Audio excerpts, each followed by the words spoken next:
Monsieur Louis a demandé pour intervenir, il a demandé pouvoir intervenir pendant une demi-heure. Je lui passe donc la parole.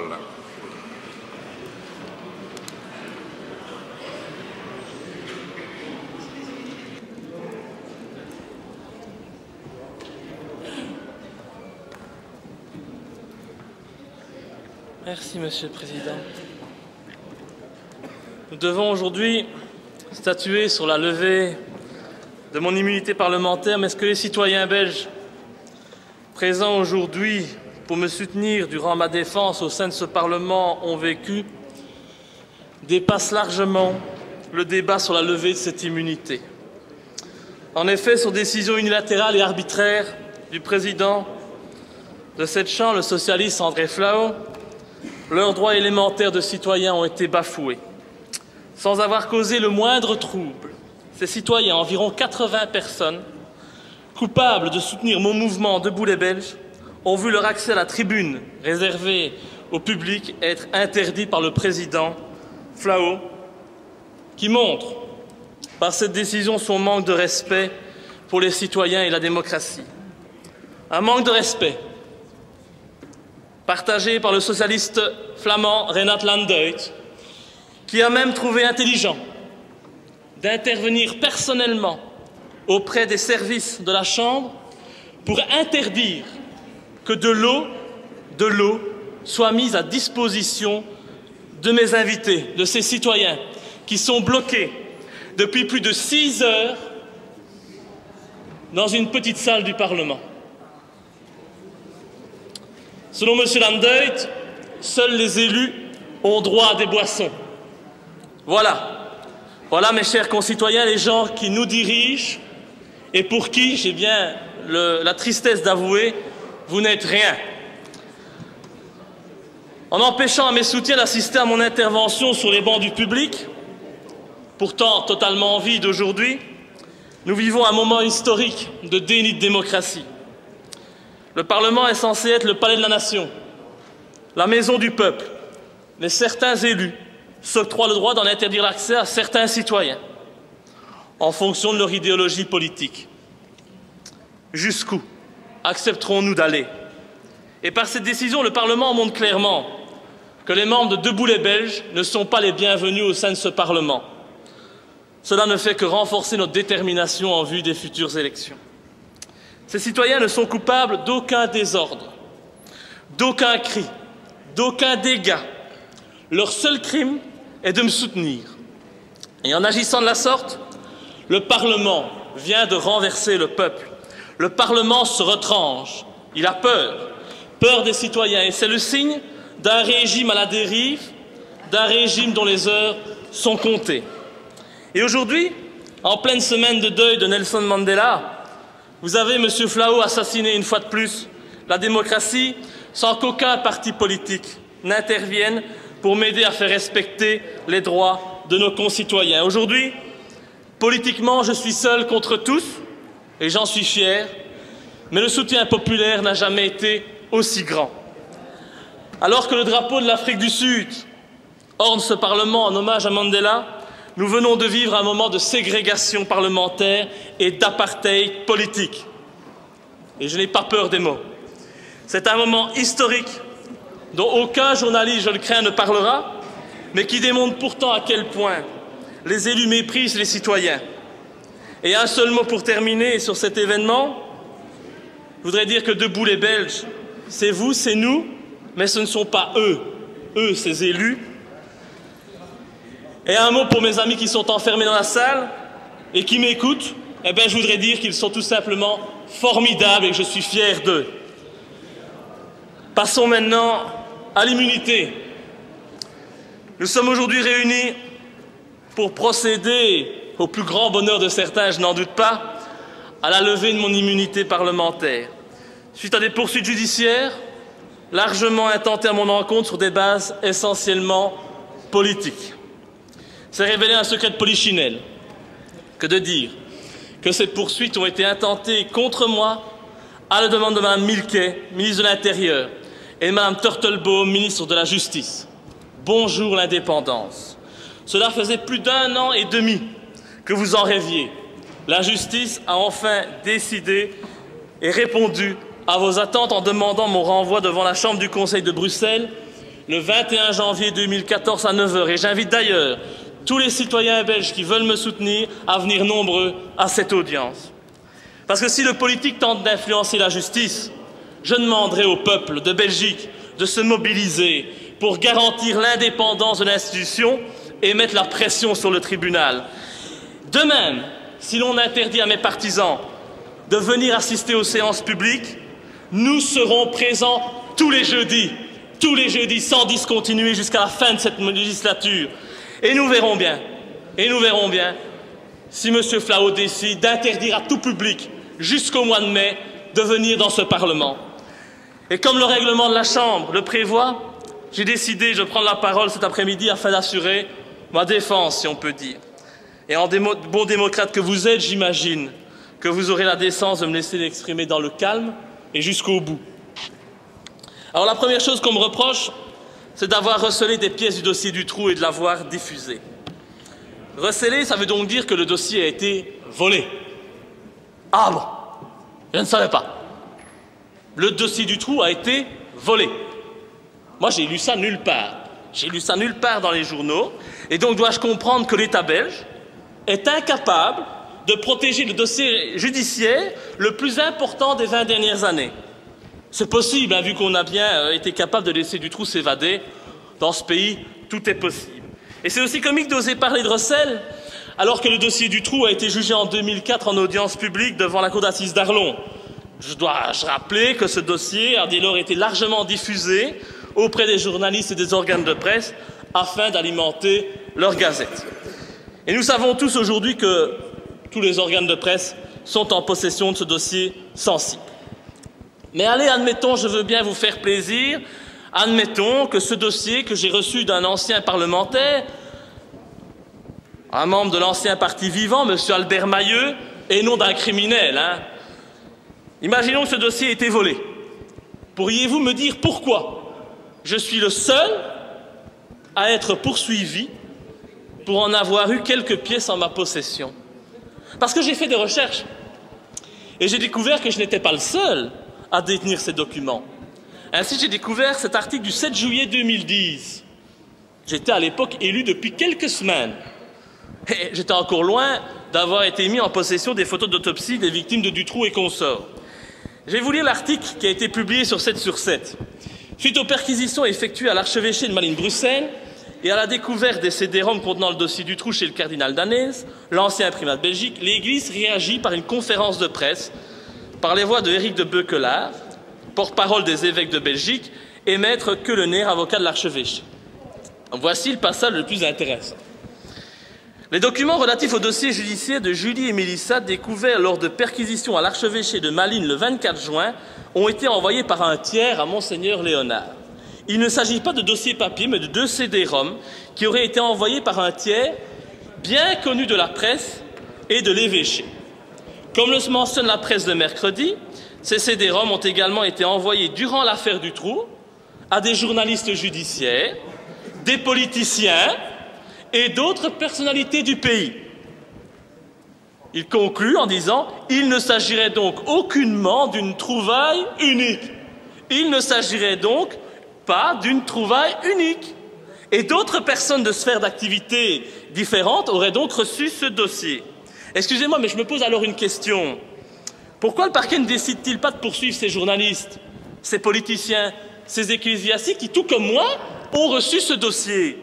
Pourquoi la justice ne décide-t-elle pas de poursuivre le cardinal Danez, Monseigneur Léonard? Non, non, non, non, non. La justice décide de poursuivre uniquement Laurent Louis. Et lors des perquisitions qui ont été effectuées à l'archevêché de Malines-Bruxelles et chez moi, c'est le même dossier qui a été retrouvé. Eux ne sont pas poursuivis, mais moi, je suis poursuivi. Pourquoi une telle différence de traitement? Pourquoi ne poursuit-on pas ceux qui ont diffusé ce dossier durant le procès Dutroux? Pourquoi décide-t-on uniquement de me poursuivre, moi, pour avoir révélé aux Belges, qui voulaient bien l'entendre, la vérité sur le dossier Dutroux? Pourquoi?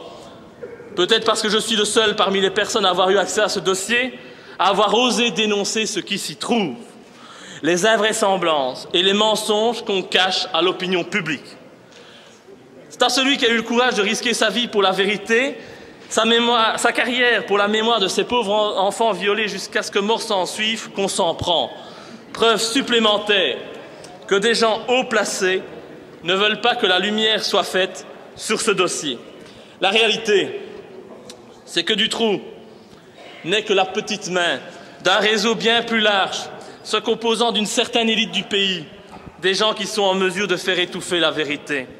Et pour rappel, la justice a voulu nous faire croire que les fillettes, Julie et Mélissa, étaient mortes de faim dans la cage du Trou lorsque ce dernier avait été incarcéré quelques semaines pour une affaire de vol. Alors, si les fillettes sont mortes de faim, moi j'aimerais bien savoir, parce que je suis peut-être bête et que je ne comprends rien, mais j'aimerais bien savoir, j'aimerais bien qu'on m'explique, une fois pour toutes, comment il se fait qu'elle présentait sur les photos d'autopsie des béances anales et vaginales de plus de 5 cm. Mais c'est vrai, madame, vous avez peur de dire la vérité. Vous voulez me faire croire qu'elles se sont faites cela toutes seules dans la cache. Et pourquoi? Pourquoi a-t-on refusé d'analyser les 6000 traces ADN retrouvées sur les fillettes et dans les caches? Du sang, du sperme, des cheveux, des poils. Pourquoi n'a-t-on pas été plus loin? Avait-on peur de retrouver la trace de personnalité influente? Je suis quand même bien en droit de me poser cette question partagée par l'ensemble du peuple belge. Et j'aimerais profiter de cette tribune pour vous dire que ma démarche, et Mme Fonck aurait dû entendre ça, elle a été soutenue en juillet 2012 par la grand-mère de Julie Lejeune en personne. Cette grand-mère qui m'a contacté lors de mes révélations pour m'apporter son soutien. Mais vous ne voulez pas l'entendre. C'est pourtant la grand-mère de Julie qui m'a apporté son soutien. Cette dame s'est plainte auprès de moi de n'avoir jamais eu accès aux photos des fillettes, son beau-fils lui ayant interdit de les voir. Cette dame était prête à me soutenir, visiblement, mais elle s'est finalement abstenue par respect pour le frère de Julie. Me soutenir aurait eu comme conséquence qu'elle se serait opposée à son ex-beau-fils, Jean-Denis Lejeune, qui a été manipulé par le pseudo-journaliste Marmet de Penningen, manipulé par les politiques et la justice pour qu'il ferme les yeux sur la réalité de la mort de sa fille. C'est une vérité difficile à entendre, mais je ne l'invente pas. La justice me reproche ensuite d'avoir outragé le Premier ministre, Di Rupo, à Combe. J'ai outragé l'homme qui, tous les jours, depuis sa nomination, se moque des citoyens et de ses électeurs en menant une politique ultralibérale et en pratiquant la chasse aux chômeurs, malgré ses prétendus idéaux socialistes. Dingue, c'est plutôt lui qui mériterait d'être jugé par un tribunal pour haute trahison. Mais bon, passons, c'est un autre sujet. Donc j'ai eu la mauvaise idée d'accuser le Premier ministre d'être un pédophile. Ouais, c'est peut-être une mauvaise idée si j'avais voulu faire carrière en Belgique et espérer rentrer dans un gouvernement de vendus, mais j'estime qu'il était de mon devoir d'informer la population sur la personnalité de l'homme le plus puissant du pays.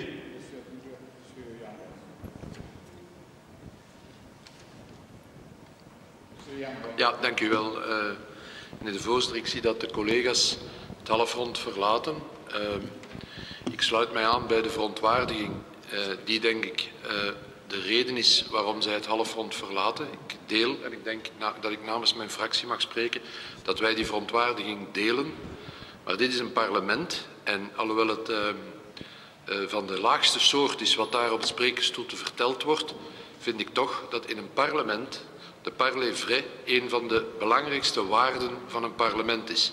En dat is de reden, wij blijven hier om te kunnen bekampen wat daarvoor gezegd wordt en niet door vaandelvlucht te plegen. Dus het feit dat wij hier blijven zitten heeft niets te maken met een goedkeuring van wat de collega daar op het sprekersstoel aan het zeggen is, maar wel met het grootste respect voor de democratie en voor het parlementair werk. En ik wou dat dit toch even in het verslag werd opgenomen.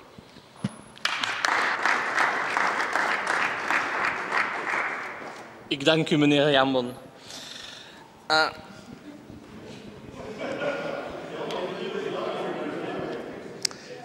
C'est pour moi un devoir en tant qu'une nation que d'informer les citoyens des vices et des crimes commis par nos élus. C'est ce que je me suis contenté de faire. Alors c'est vrai, Di Rupo n'a jamais été condamné pour pédophilie.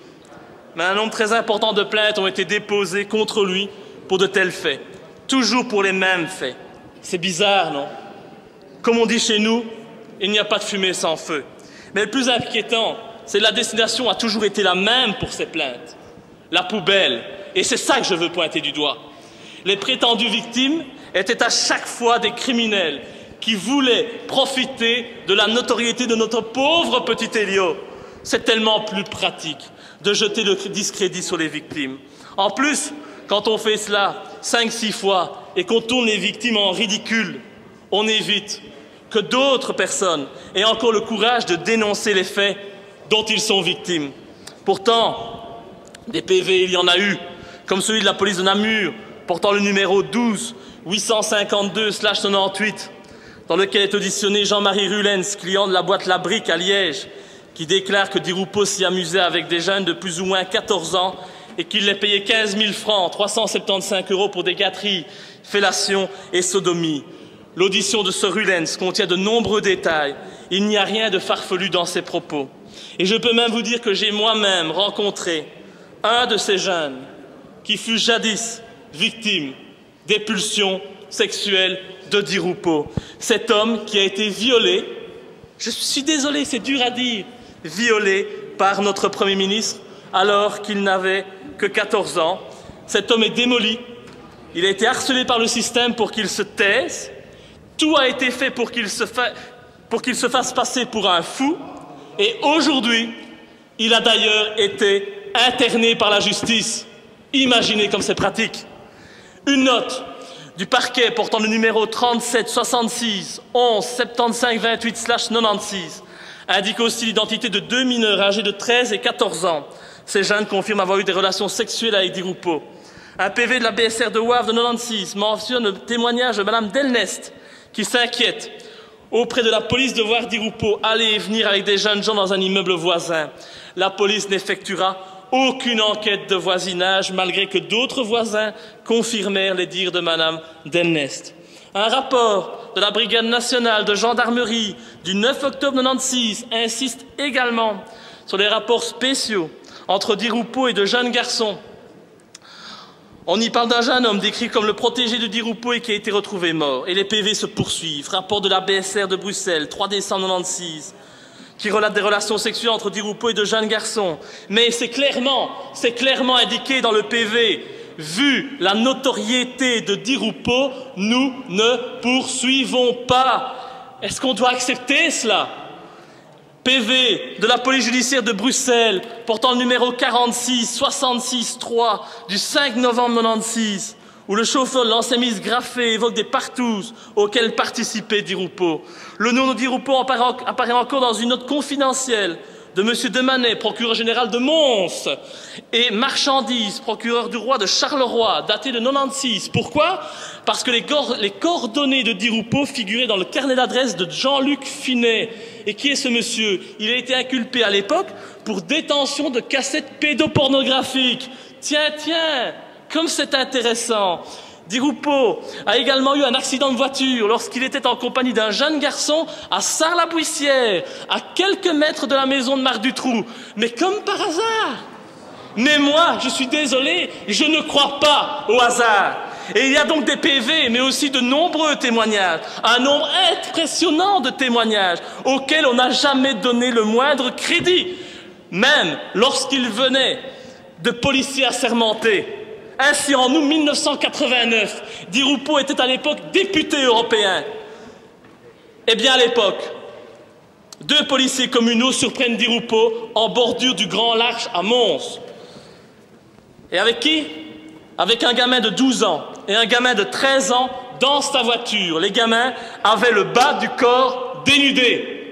Ce n'est pas moi qui le dis, ce sont 2 policiers communaux assermentés qui ont eu la volonté de témoigner, mais leur hiérarchie communale les en a dissuadés. C'est ça le pays dans lequel on veut vivre. Alors de 2 choses l'une, soit Di Rupo est un homme persécuté, qui a de très nombreux ennemis, et l'on comprend mal comment cet homme a pu devenir Premier ministre, soit cet individu est un criminel qui profite de ses appuis et de ses fonctions pour violer impunément des enfants. Ce n'est pas à moi d'en décider. Et des éléments probants que je vous ai communiqués, on ne peut qu'avoir des doutes sur la véritable personnalité de Di Rupo. Des doutes encore plus importants quand on sait que dans une vidéo postée sur YouTube, Michel Nioul accuse sans détour Elio Di Rupo d'être pédophile lors d'une interview en caméra cachée accordée à des journalistes. Nioul, reconnu par les assises d'Arlon comme le chef de l'organisation criminelle Dutroux et compagnie, n'est-il pas bien placé pour se prononcer sur la question? Alors certes, je sais que la justice ne condamnera jamais Elio Di Rupo. Cet homme est au-dessus des lois. Les preuves, il fera tout pour les faire disparaître. Les victimes, il fera tout pour les faire taire. Avec ses amis de la justice et des médias, et il fera tourner les victimes en ridicule, comme on tente en permanence de me faire tourner en ridicule. On a d'ailleurs tenté de faire la même chose avec moi, en m'imposant de me soumettre, après mon inculpation pour recel du dossier Dutroux, à une expertise psychiatrique. Avez-vous déjà vu quelqu'un inculpé pour recel devoir subir une expertise psychiatrique? Et voilà comment on fait passer les adversaires des pédophiles des réseaux pour des fous. C'est tellement pratique. Mais si l'on me poursuit pour avoir traité Di Rupo de pédophile, dites-moi pourquoi on ne poursuit pas Michel Nioul pour avoir dit exactement la même chose, et la vidéo est toujours en ligne aujourd'hui sur YouTube. En sait-il de trop? Je vous pose la question. On me poursuit, troisièmement, pour avoir insulté un journaliste, que je n'ai pas peur d'appeler un journaliste véreux, qui m'a menacé à différentes reprises de me détruire médiatiquement si je m'attaquais au réseau pédophile et si je souhaitais reparler du dossier Dutroux. Et vous savez à partir de quand ce journaliste m'a menacé? À partir du moment où je suis intervenu en commission spéciale abus sexuels dans l'Église, où j'ai fait des dénonciations aussi, où j'ai fait des liens entre le dossier de la pédophilie dans l'Église et le dossier Dutroux. Ce journaliste, c'est Marc Mette de Penningen, ce journaliste qui m'a humilié dans la presse, qui m'a insulté, ce journaliste qui est un grand ami de Michel Nioul et qui, comme par hasard, a toujours défendu dans ses articles depuis l'éclosion de l'affaire Dutroux la thèse de Dutroux prédateur isolé, comme par hasard. Trouvez-vous normal qu'un député soit menacé par un journaliste parce qu'il va trop loin dans certains de ses propos en commission quand on parle de l'intérêt d'enfants violés? Mais où va-t-on? Dans quel pays vivons-nous?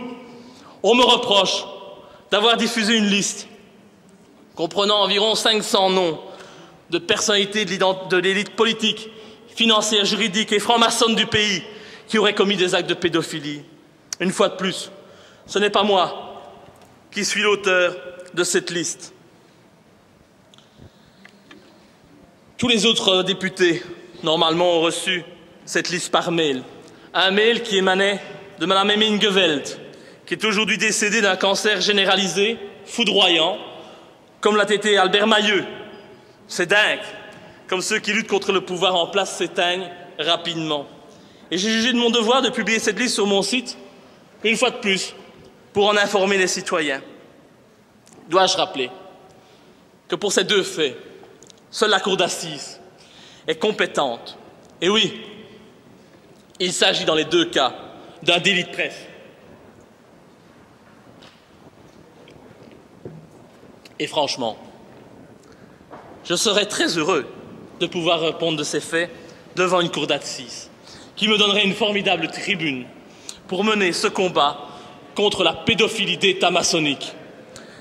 Enfin, on me poursuit pour avoir révélé un secret. C'est dit textuellement. Je suis poursuivi pour avoir révélé un secret. En l'espèce, d'avoir diffusé sur Internet le rapport d'autopsie de Julie et Mélissa sans avoir jamais, je vous le dis et je vous le jure devant cette assemblée, sans jamais avoir publié la moindre photo d'autopsie de ces pauvres enfants sur Internet. Contrairement aux mensonges publics répandus par la ministre Milquet, des mensonges qui m'ont valu des menaces de mort, des intimidations et des insultes permanentes lorsque je sortais en rue dans ma ville. Les mensonges d'une ministre, ça peut faire des dégâts considérables. Avoir révélé un secret, c'est vrai. J'ai révélé un secret et j'en suis fier. Car c'est pour la mémoire de ces petites Julie, Mélissa, Sabine, Laetitia, Anne, Eve, ces filles violées que j'ai mis en danger, ma carrière et même ma vie. Car des menaces, j'en reçois, des menaces déguisées, des menaces sur ma personne et mes proches, sans parler du harcèlement médiatique. Si je n'avais pas les nerfs que j'ai aujourd'hui et le moral que j'ai, il y a bien longtemps, je me serais suicidé, vu tout ce qu'on raconte sur moi, tous ces mensonges qu'on véhicule, que certains élus véhiculent. Des menaces sur ma personne, sur mes proches, des menaces sur tous ceux qui osent m'apporter du soutien. D'ailleurs, le fait que mes soutiens aujourd'hui ne puissent assister à la séance plénière, c'est encore une preuve supplémentaire des menaces et des pressions dont je suis victime. Ainsi, sachez, je dis ça en passant, qu'il m'est devenu impossible, en Belgique, d'ouvrir un compte en banque. Impossible. Il m'est devenu impossible pour moi, malgré que je n'ai pas d'emprunt, de conclure un emprunt. Impossible pour moi d'avoir la parole dans les médias, alors que ces derniers ne se gênent pas pour parler de moi. Le mot d'ordre a été lancé, on ne donne pas la parole à Laurent Louis. Et je le sais, si je dois perdre mon poste de député en mai prochain, je n'ai aucun avenir en Belgique. Aucun. Ce pays qui se dit une démocratie, eh bien je devrais m'exiler, car toutes les portes me seront à jamais fermées. Et voilà ce qui arrive à ceux qui en Belgique. Et malgré qu'on aime son pays, voilà ce qui arrive à ceux qui ont le courage, excusez-moi l'expression, de remuer la merde. Et dire qu'une certaine presse ose faire croire que je prends de tels risques dans le seul but de faire parler de moi, d'avoir un article dans leurs médias mensonges ou de faire le buzz. Allez, soyons sérieux. Hein. Croyez-vous que je suis bête au point, narcissique au point de détruire ma vie, de mettre en danger mes profs, même mes proches, pour une feuille de chou?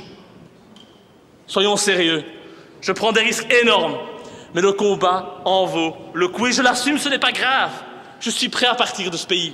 Je suis prêt à aller jusqu'au bout. Je suis surtout prêt à être candidat aux futures élections et à être réélu. J'irai jusqu'au bout, si on me laisse faire, bien sûr, et qu'on ne me retrouve pas suicidé un de ces 4 matins. J'irai jusqu'au bout, c'est mon devoir, et je fais cela pour mon pays. Ma Belgique mérite d'être dirigée par des gens dignes, ce n'est pas le cas aujourd'hui. Et comme je vous l'ai dit en commission, et pour en conclure, Monsieur le Président, je n'ai pas l'intention de faire comme certains élus criminels et de m'accrocher à mon immunité. Je laisse ça à M. Westphal.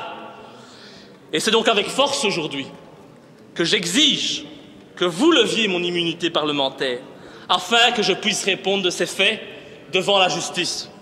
Je l'exige et je vais même plus loin en déposant à la fin de mon intervention une déclaration de révision de la Constitution visant à abroger purement et simplement l'article 59 de la Constitution qui consacre l'immunité parlementaire.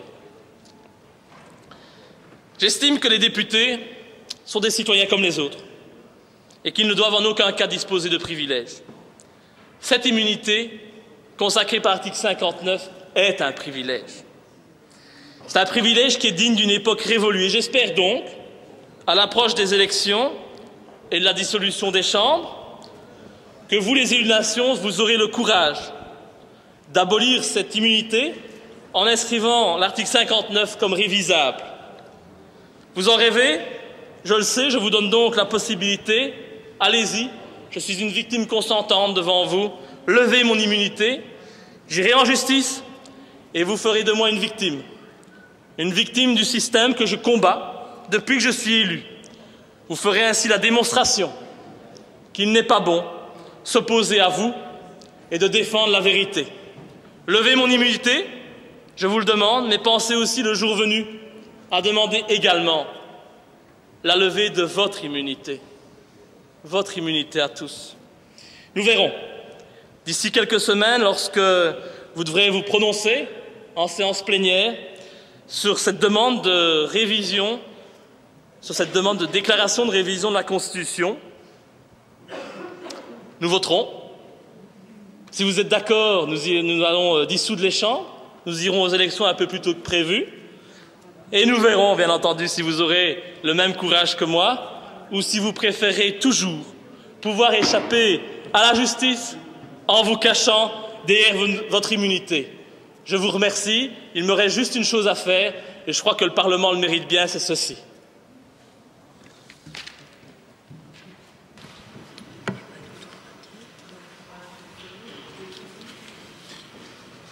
Quelqu'un demande-t-il la parole?